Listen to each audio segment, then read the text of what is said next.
குருவே சரணம். சர்வ மங்களங்களையும் அருளிடுவார் மங்கள கணபதி. எந்த ஒரு நற்காரியத்தினை துவங்கிடும் பொழுதும் மஞ்சளால் ஆன பிள்ளையார் உருவத்தை பிடித்து வைத்து அதனை பூஜித்து நம்முடைய காரியத்தை துவக்குதல் தொன்மரபு. இதற்கு அடிப்படையில் காரணம் என்ன? அதாவது கிருமி தொற்றுகள் ஏற்படாமல் இருக்கவும், சுற்றுப்புற சூழல் கிருமி தாக்கத்தினால் பாதிப்புறாமல் இருப்பதற்கும், மங்களகரமான தோற்றத்தினை உண்டாக்குவதற்குமாக எந்த ஒரு நற்காரியத்தினை துவங்கிடும் பொழுதும் மஞ்சளை முதன்மைப்படுத்துவதை சம்பிரதாயமாக ஆக்கி வைத்தனர் நம்முடைய முன்னோர்கள். இது அறிவியல் காரணம். ஆனால் இதை தொடர்புபடுத்தி சொல்லப்படும் சுவையான ஆன்மீக காரணமும் ஒன்றுண்டு. அது என்ன என்று பார்க்கலாமா? சர்வ மங்கள மாங்கல்யே என்று அம்பிகையை துதிக்கின்றோம். அம்பிகையானவள் மஞ்சள், குங்குமம், சந்தனம் இன்ன பிற வாசனாதி திரவியங்களை தரித்துக் கொண்டு யாண்டும் சதாசிவ குடும்பினியாக மங்களகரமாக காட்சி தருபவள்.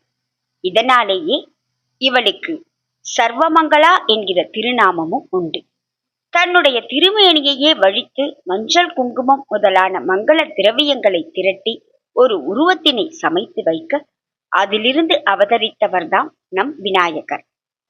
இப்படியாக அம்பிகை மங்கள வஸ்துவினை திரட்டி அதிலிருந்து உருவான காரணத்தினால்தான் எந்த ஒரு சுபகாரியத்தின் தொடக்கத்திலும் மஞ்சள் பிள்ளையாரை பிடித்து வைத்து அவரை பூஜிக்கின்றோம்.